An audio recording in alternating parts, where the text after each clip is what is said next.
नमस्कार। Open secret YouTube channel में आपका स्वागत है।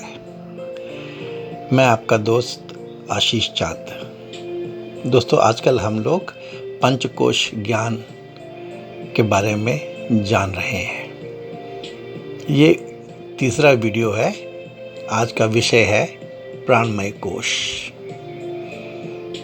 दोस्तों, हमने पहले 2 वीडियोस में पंचकोश ज्ञान की प्रस्तावना और अन्नमय कोश को जाना है। यहीं से हमने समझा है ये फादर सन रिलेशन का इंडिया में महत्व। फिर हमने समझा है कि ये search for that element by the presence of which alone your body does not die. क्या रिक्वायरमेंट थी उस समय हमारे लोगों की कि उसकी तो खोज जारी ही थी।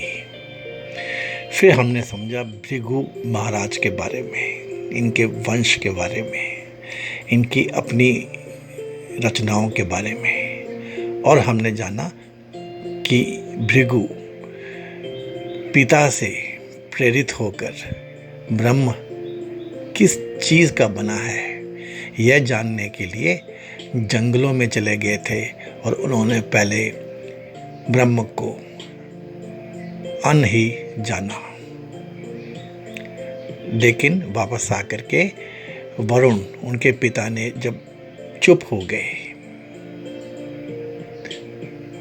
तो क्लू लेके भृगु ने पूछा था उनसे कि यदि मैं अभी नहीं पहुंच पाया हूं तो कृपया आप बताएं। तब वरुण ने कहा था, तू तप के द्वारा ब्रह्म को समझने की कोशिश कर। यह तप ब्रह्म का ही स्वरूप है। यह बोध कराने में सर्वथा समर्थ है। और दोस्तों, इस प्रकार पिता की आज्ञा पाकर भृगु ने पुनः पहले की भांति तपों में जीवन बिताते हुए पिता से पहले सुने हुए उपदेश के अनुसार तप के द्वारा यह निश्चित किया कि प्राण ही ब्रह्म है।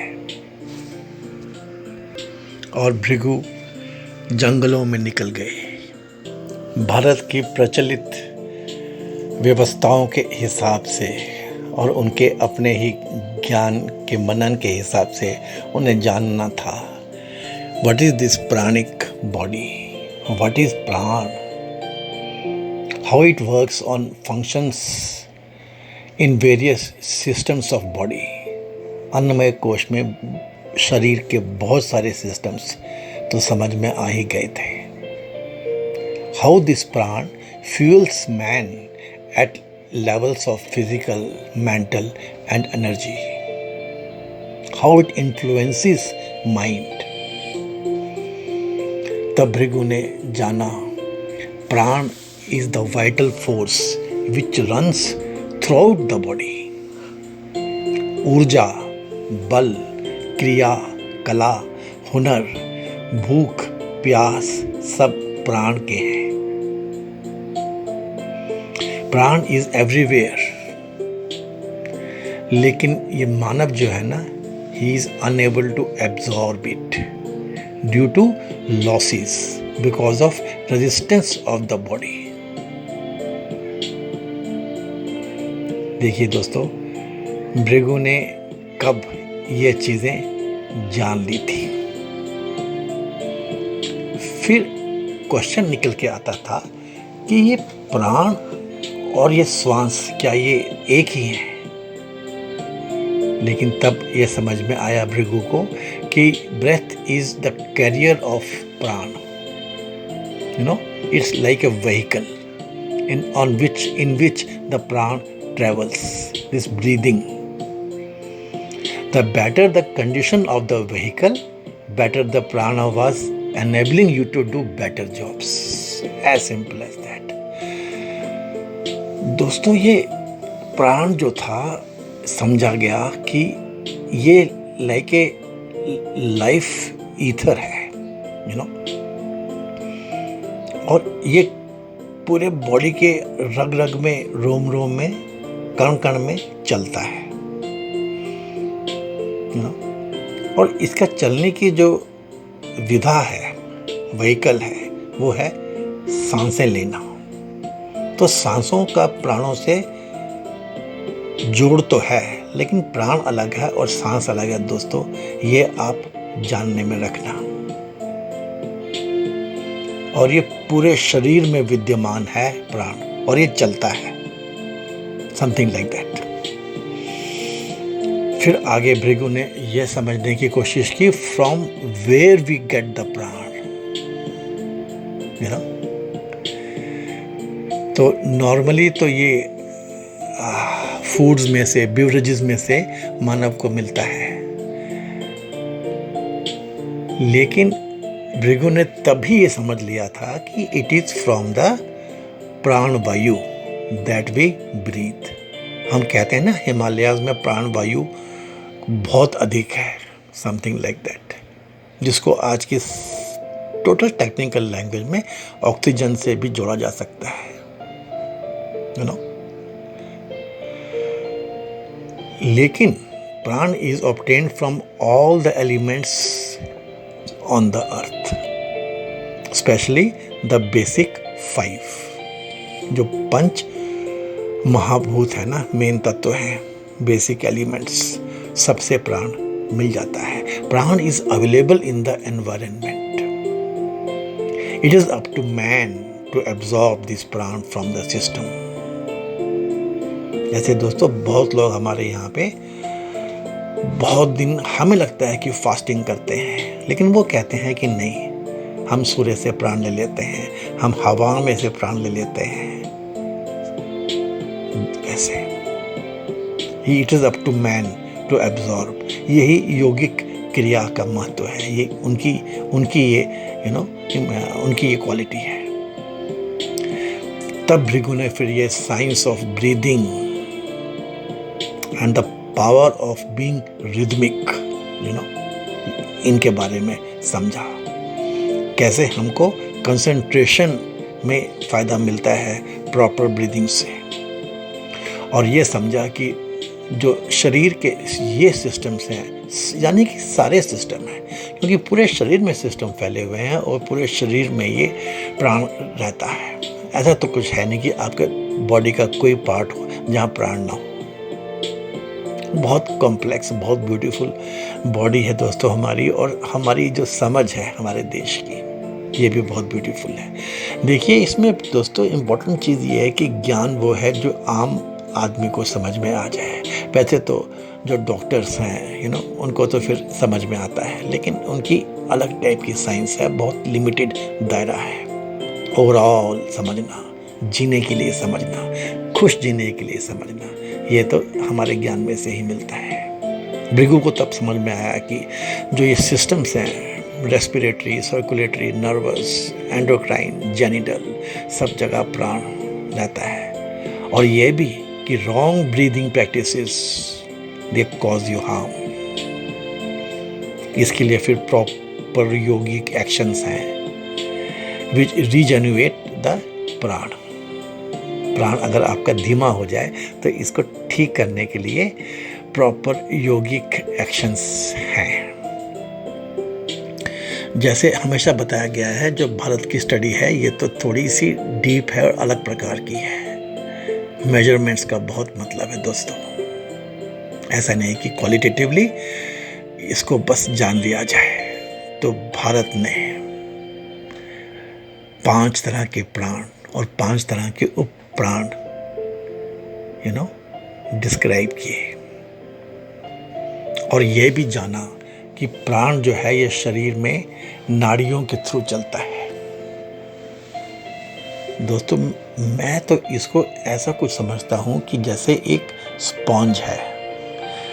अब ये स्पॉन्ज जो है, आप कैसे कहेंगे, हेल्दी है, अच्छा है, छूने के लायक है, हमारे लायक है, यू नो। तो उसके अंदर जो यू नो माइक्रो या वो रूट्स हैं, जो फाइन रूट्स हैं, जिनमें से हवा या कुछ निकलती है और चली जाती है। अगर ये स्पॉन्ज में कोई भी इम्प्योरिटी होगी, तेल होगा, पानी भी होगा, कुछ डस्ट सेगमेंट्स होंगी, तो फिर ये स्पॉन्ज अपनी क्वालिटी खो देगा, समथिंग लाइक दैट। तो ऐसी नाड़ियाँ, it is said these are not seen by the doctors, ये फिजिकल नहीं है।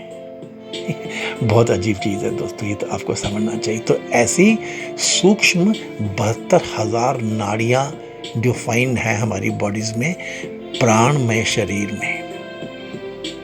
तो ये जो प्राण चलते हैं ये 72,000 वेल डिफाइंड ट्रैक्स, कॉन्ड्यूट्स में चलते हैं। इसको स्टडी किया भृगु ने।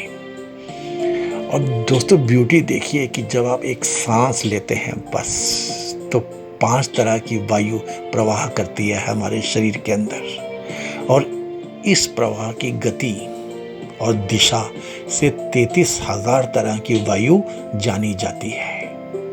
इतना गहरा आयुर्वेद, इतना गहरा जीवन की पद्धति, जीने की पद्धति डिफाइन थी हमारे यहाँ पे, जो भृगु ने फिर रच दिया, इसको साइंस में रच दिया।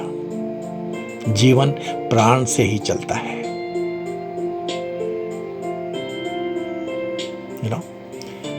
Once prana enters the body, it is divided into 5 different forms.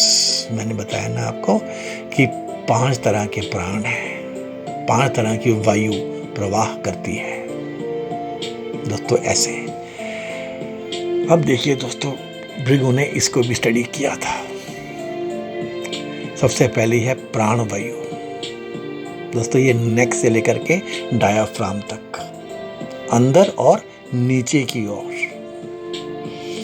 Inhaling inputs, शरीर में इनपुट्स जाना, ये किसी न किसी तो शक्ति से होगा, वो तो फिर वाइटल एनर्जी चाहिए उसके लिए, नहीं तो कैसे होगा कि आप इनहेल कर पाएंगे। तो कुछ तो है दोस्तों।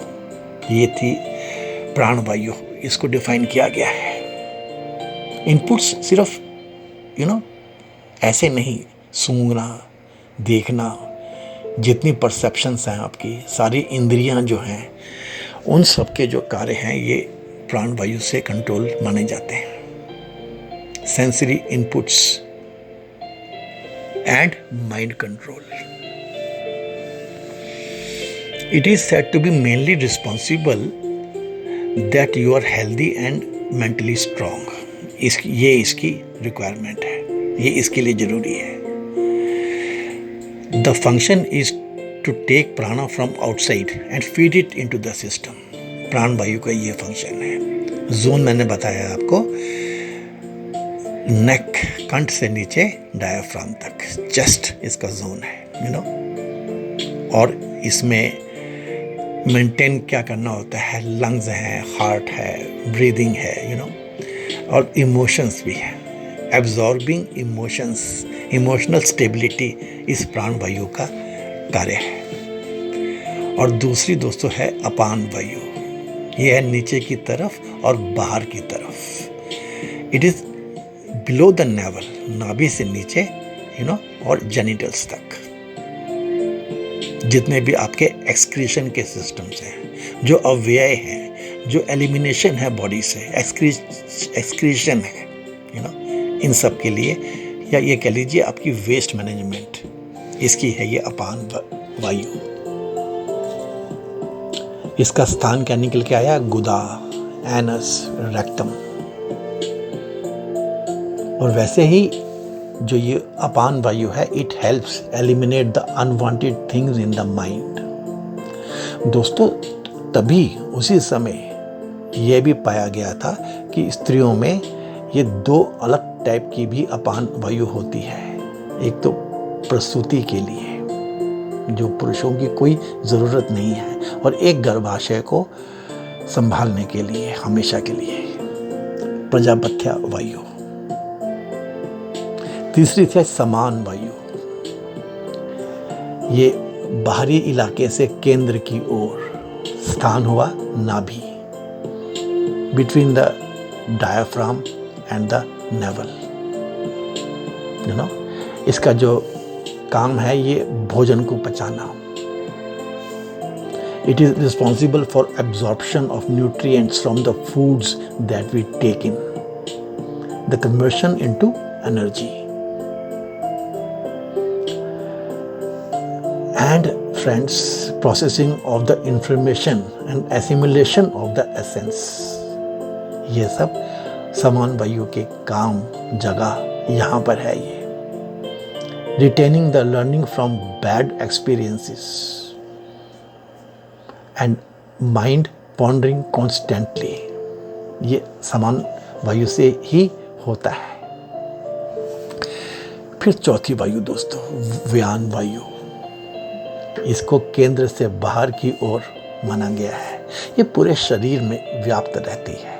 प्राण वायु से पूरे शरीर को प्राप्त कराना, जो आपने ऊपर अचीव किया प्राण वायु से जो मिला, जो बाद में how to send it to the entire body, पूरे शरीर को प्राप्त कराना. पोषण है, ऊर्जा है, और स्थान क्या हुआ, पूरा शरीर. Energy generated by the prana and samana is now distributed to the full body. ये एक ऐसी वायु है, व्यान वायु, जो पूरे बॉडी में चलती है. इसका कंट्रोल्स होते हैं दोस्तों, voluntary and involuntary muscles, also physical and mental laziness. If the thoughts are not rightly flowing, not free flowing, then something is not right with the व्यान वायु. और पांचवी दोस्तों, उदान वायु. यह है अपवर्ड एंड आउट, सांस को छोड़ना. आपने सांस ले तो ली, कहाँ है वो एनर्जी, वाइटल एनर्जी, जिससे आप सांस छोड़ोगे या आप बात भी करोगे. कैसे, how you will talk if you don't have the energy inside. और स्थान इसका हुआ कंठ. इवन दोस्तों विचार करना, ये उदान वायु की कार्यस्थली है. इसका जो जगह हुई, ये नेक से, कंठ से लेकर के सिर तक, हेड तक. It gives reasoning capacity. It helps in logic, nervous system. It is the higher thought process of the body. It is to do something about consciousness. उदान वायु अगर आपकी स्ट्रांग है तो good command over language, good communication.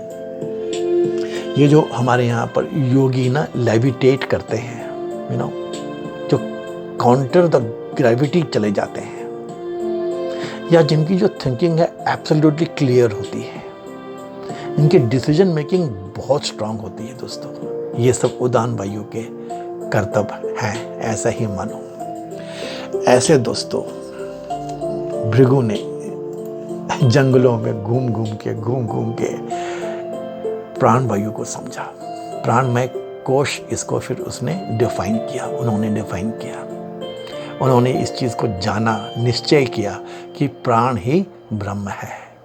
ये जो प्राण है ना, that ether which is carried bye breathing, how inside the body it performs, how all it performs. इतनी सारी नाड़ियाँ, 72,000, इतने टाइप के प्राण, उपप्राण, इतने तरह की वायु, and energy doing so many functions, all the functions. So that is your प्राणमय कोश. दोस्तों मेरी वो एक रिक्वेस्ट, एकदम से मैं तो टॉपिक से हट के बात करने में अच्छा तो नहीं लगता है, लेकिन कुछ ब्रेक भी सही. दोस्तों प्लीज़ लाइक कर देना, इसको शेयर कर देना, हो सके तो व्यूअरशिप बढ़ाने में हेल्प कर देना दोस्तों. अब हमारे जो भृगु महाराज हैं, ये वापस अपने पिताजी के पास जाएंगे. इन्होंने ब्रह्म की किस चीज़ से बना है वो खोज लिया कहीं ना कहीं, और इसको प्राणमय कोश उन्होंने कहा. पिताजी द्वारा बताए हुए ब्रह्म के लक्षण प्राण में पूर्णतया पाए जाते हैं. नोहिस निश्चित कर रहे हैं, समस्त प्राणी प्राण से उत्पन्न होते हैं. अर्थात एक जीवित प्राणी से प्राणी उत्पन्न होता हुआ प्रत्यक्ष देखा जाता है, तथा सभी प्राण से ही जीते हैं. यदि श्वास का आना जाना बंद हो जाए, यदि प्राण द्वारा अन्न ग्रहण न किया जाए तथा अन्न का रस समस्त शरीर में ना पहुंचाया जाए तो कोई भी प्राणी जीवित नहीं रह सकता और मरने के बाद सब प्राण में ही प्रविष्ट हो जाते हैं। So whatever his father was giving indications, these are found in the prana. तो प्राण में कोश को इन्होंने डिफाइन कर लिया। यह प्रत्यक्ष देखा जाता है कि मृत शरीर में प्राण नहीं रहते, अतः निसंदेह प्राण ही ब्रह्म है। यह निश्चय करके वह पुनः पिता के पास गए। पहले की भांति अपने निश्चय के अनुसार उन्होंने पुनः अपना अनुभव निवेदन किया। पिताजी को बताया दैट प्राण ही ब्रह्म है। मैंने ये समझा है इस बार, प्राण में कोश मुझे समझ में आया है। अन्न नहीं, प्राण, प्राण ही ब्रह्म है। लेकिन पिताजी ने फिर भी कोई उत्तर नहीं दिया। ब्रह्म प्राण नहीं, उससे सूक्ष्म है। वरुण ने सोचा कि यह पहले की अपेक्षा तो कुछ सूक्ष्मता में पहुंच गया है, परंतु अभी बहुत कुछ समझना शेष है। अतः उत्तर न देने से अपने आप इसकी जिज्ञासा में बल आएगा। अतः उत्तर न देना ही ठीक है। Friends, this father-son relation and father's, response and his, method of furthering his son, you have to understand. Very important. और पिताजी से अपनी बात का समर्थन न पाकर भृगु ने फिर उनसे प्रार्थना की, यदि अब भी मैंने ठीक नहीं समझा तो आप ही कृपा करके मुझे ब्रह्म का तत्व समझाइए। दोस्तों, मैं तो इसको लेके स्टोरी नहीं ले पाता हूँ, मैं तो इसको लेके मूवी नहीं ले पाता हूँ। मैं तो इस डायलॉग को आज के समाज के हिसाब से देखता हूँ, समझता हूँ, और मुझे लगता है कि जो बदला है वो गलत है, बहुत गलत है। क्या क्या हमने मिस किया हमें नहीं पता। रिलेशन तो ऐसा ही होना चाहिए। हाँ, उस समाज की रचना में यदि हम लोगों का काम नहीं है, those professionals who have seen most of life and जुगाड़ पैसे का, अपनी सिक्योरिटी का, फिजियोलॉजिकल एस्टेब्लिशमेंट का मोर देन सफिशिएंट कर चुके हैं। हमें तो इन चीज़ों को एंजॉय नहीं करना, इनको समझ के इसमें से कहाँ कहाँ गलतियाँ हो गई हैं या कहाँ कहाँ इसकी हम फर्दरेंस कर सकते हैं अपने समाज के लिए, यह करना है दोस्तों। तब वरुण ने पुनः वही बात कही, तू तप के द्वारा ब्रह्म को जानने की कोशिश कर, यह तप ही ब्रह्म है। So this is a little detail about the प्राणमय कोश जो रचा गया by Bhrigu Maharaj and its ambience of those times. Okay friends, thank you so much. Please, if you have liked the contents, the presentation of this प्राणमय कोश, please like they दीजिए, इसको subscribe कर लीजिए, इसको शेयर कर दीजिए, हमारी व्यूअरशिप बढ़ाने में मदद कीजिए दोस्तों। Surely God will help us in all that we do. God always helps in whatever we do. Thank you friends. Thanks.